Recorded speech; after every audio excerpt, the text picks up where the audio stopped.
Christmas is to the West what Diwali is for the East. The festival involves lighting up your house as extravagantly as possible. People visit each other. Gifts are exchanged. Laughter is shared. But in addition to this, almost all Indian families have an internal Diwali ritual which they consider different from other Indian families. So did mine.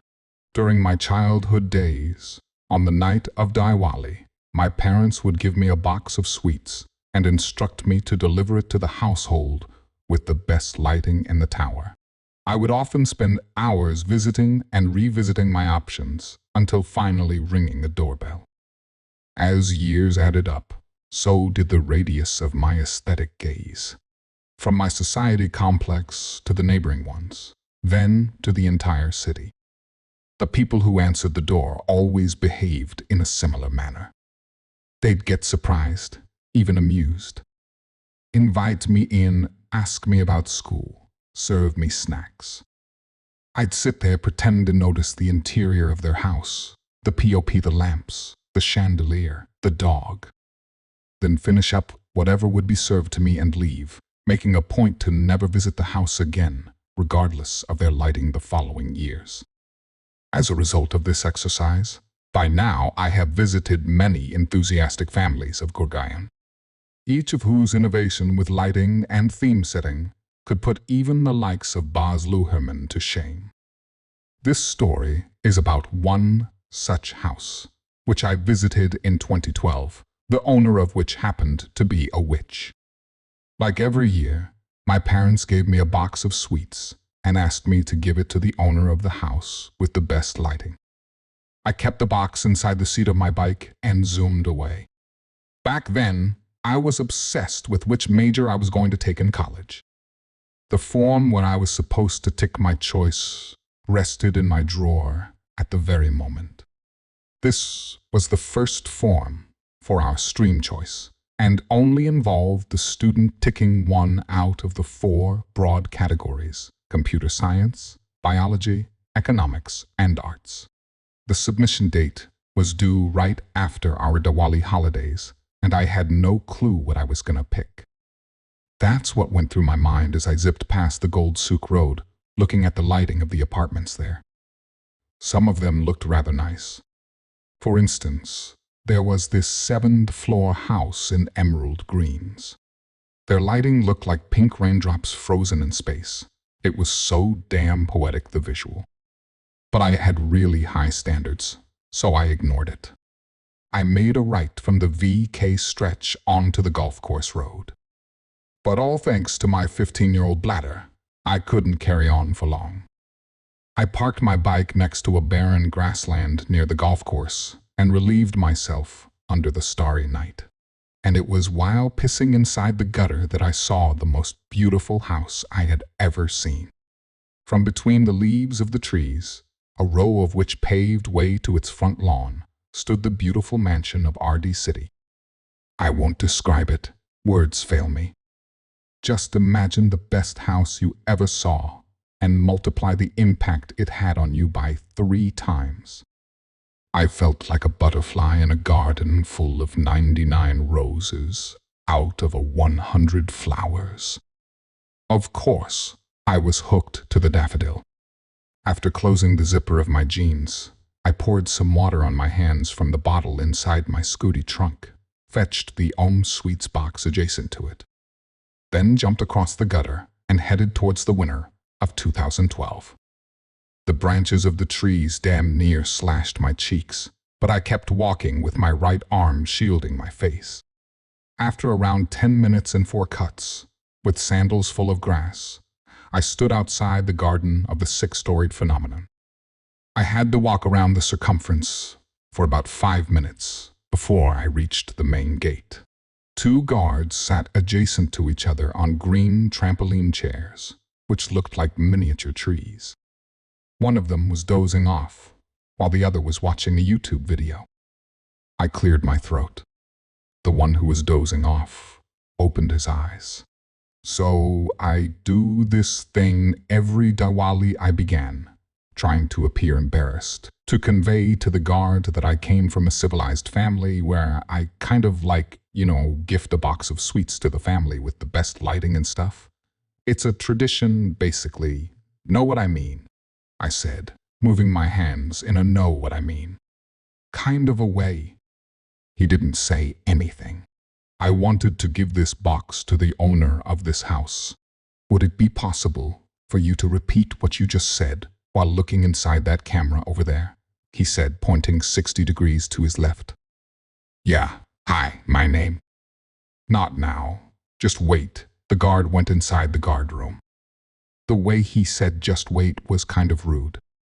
A red light flashed on the camera after a while. The guard signaled from the window. Hi, my name is Lakshay, I said with a little less enthusiasm than before. I'm from Sector 56. I turned quiet for a while to gather my wits.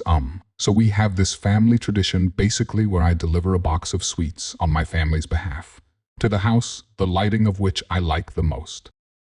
I was just passing by and noticed your lights, and they're really nice, and I flashed the box in front of the camera to compensate for the missing conclusion to my extremely awkward justification.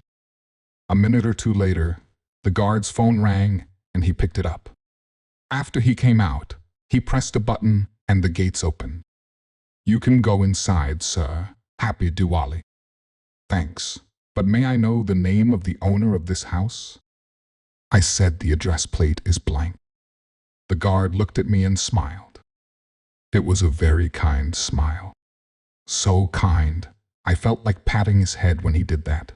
Important people don't have names, sir, just identities. He signaled for me to proceed. The opening notes of S.D. James Infirmary Blues by White Stripes filled my ears as the front door approached. There I was greeted by a huge rectangular electric board with Happy Diwali glittering on it in neon lights. It was placed on a horizontal tile affixed just above the door and looked like it could fall any minute. It shook when I knocked. Come in, came a husky voice around 5 seconds before the signature tune of the track. I opened the door and dashed inside, with my arm covering my head. When I entered the house, the witch was sitting on the sofa, around 10 steps away from the giant piano. She appeared agitated and didn't look very pretty, which might have got something to do with the fact that she did not have any eyelids, or because her skin was the darkest shade of green I had ever seen in my life. Scaly and slimy, like a reptile's, whatever of it was visible through the violet robe she wore, looked like it would turn to powder upon being touched. Both her nostrils were blocked by red mass inside them, and her lips were as black as coal. Her ears were covered by hair, so thin and frail that half of her scalp was visible. Her face was extremely wrinkled, as if had it been soaked in water for days. Her eyes made her look like she was angry about something. I considered dropping the box and running away from the house, but it wouldn't have been polite, so decided to stay. Hi, I'm Lakshay, I said. Her head turned in my direction. Rest of her body did not move at all. It almost felt like her neck didn't have any joints. I gradually walked in her direction, moving past the fountain at the center of the well-lit parlor, the box shaking ever so slightly in my hands. Hi, Lakshay. How are you? She said, in the husky voice that had welcomed me. Please help yourself, she said, pointing to a plate of samosas and a glass of cold drink kept on the table. Sure, I said, by the way. I got these for you. I gave the box to her. Totally dig the lighting of your house. Mom, I looked at my face in the white tile, taking a seat opposite to her. Yeah, I heard it in the camera. That's very sweet of you. Thanks. Hey, the guard outside said that important people don't have names or something, only occupations. I gave her an awkward smile. Yeah, he's a little. So you're, I'm a witch, she said, and nodded. What about you? Oh, I'm a student. I'm in 10th standard, a PJ school. Have you heard of it? We've got a university too. A PJ Satya University. Yeah, it's near 32 milestone, right? Yeah, that one. You'll get an advantage there for being from one of their schools. If my grades are that low, I chuckled. She smiled. I noticed that her front teeth were missing. So what do witches do exactly? Aren't you aware of that? Pop culture really stereotypes you people. I'm sure you guys wouldn't be. We eat children, she said. Oh, I said, trying to appear curious. What age group? Below 10 mostly. Don't worry, I won't eat you. Wow, that's a huge relief. No kidding. She tilted her head to acknowledge my gratitude. If you won't mind me asking, I adjusted my bum on the sofa. Why do you eat kids? Like, are they tasty or something? Bad kids. We only eat bad kids, and no, they're not tasty. We get paid for doing so. That's our job. How do you know which ones are bad? Because we have psychic vision. We can see their futures. So we kill the criminals in their childhoods itself. Once they're past 13, we are not allowed to do so. Why not? Because testosterone is poisonous for a witch, she said. So if she gives a blowjob to someone, she'll die. I took a mental note. Fascinating. How many children have you eaten so far? I sipped my cold drink. 81. That's quite a number. I kept the glass on the table and dipped my samosa in the ketchup. At what age did you die and become a witch? 32? Why? So you must have attended 11 standard, right? I asked her. Yeah, I did. What stream did you opt for? I have to fill out my form, and I'm kind of confused. I chose economics. With maths or without maths? With maths. Our school didn't have a section for without maths. Which school were you in? Montfort. That's a nice school. I was there for a debate competition. Your amphitheater smells so nice. Which stream are you planning to take? She asked me. I have no clue at all. Like I'm totally blank, you know. And the form submission is in 3 days. Well, you should consult a career counselor, the witch said, and coughed. A cockroach climbed out of her mouth when she did that, and landed on the floor. Hey, how about you tell me my future at each stream using your psychic vision? It will be a huge help, I said, shifting my feet away from the insect. The witch thought about it for a while. Yeah, okay, sure. That's okay, right? Yeah, come here. The witch patted the spot next to her on the sofa. Cool. I went and sat there with my plate. Look into my eyes, she said, and say that you will take up economics with full conviction. I did so. Her eyeballs turned white like Helen Bonham Carter in that Tim Burton movie. What do you see? I asked her. I see you sitting in a huge air-conditioned office with white lights. You are wearing a dark green shirt over black trousers and working on your Dell laptop. Every time the manager leaves you alone, you open a Word file from your taskbar and type in it. When he comes back, you open an Excel sheet and continue working. During the lunch break, you are not eating food with your team. You eat it at your desk while typing on the Word file.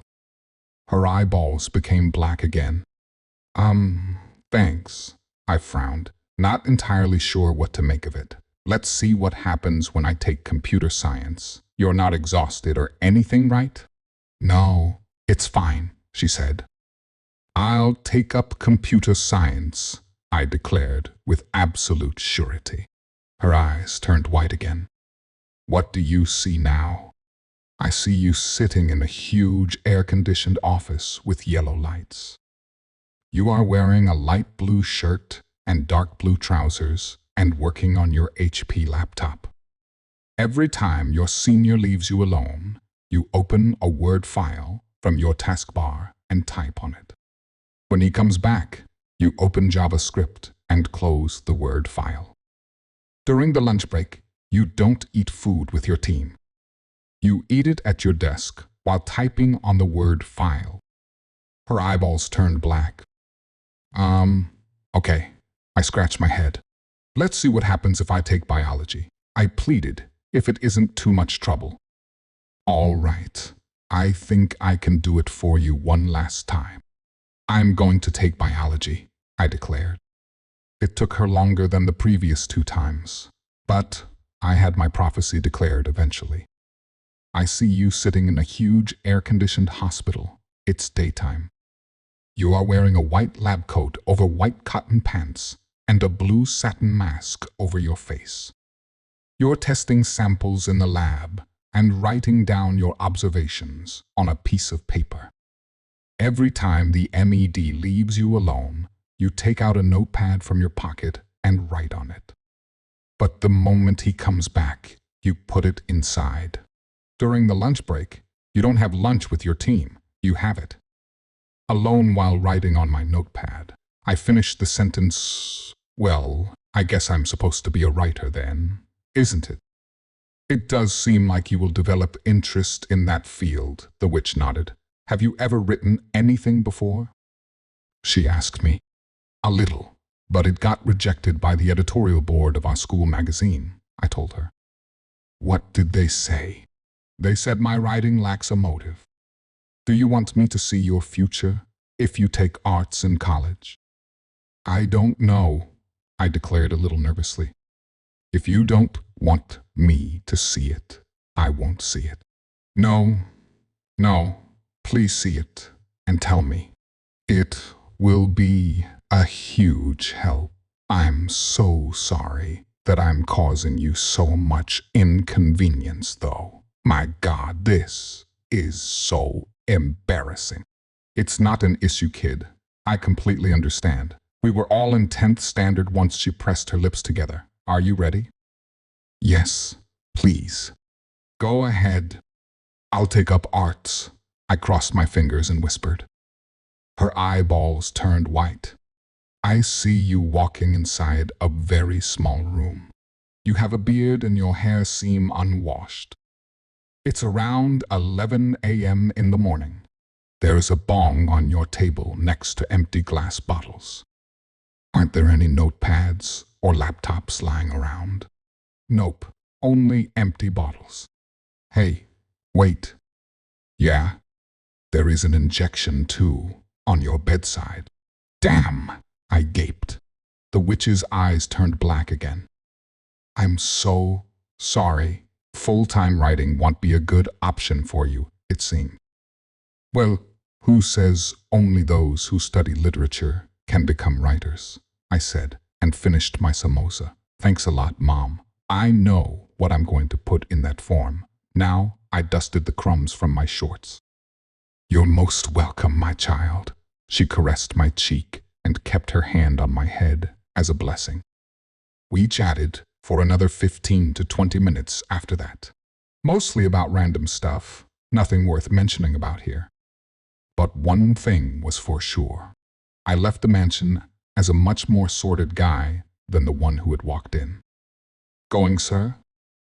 The guard said to me at the entrance. He looked really fresh, like my dad does on Saturday mornings.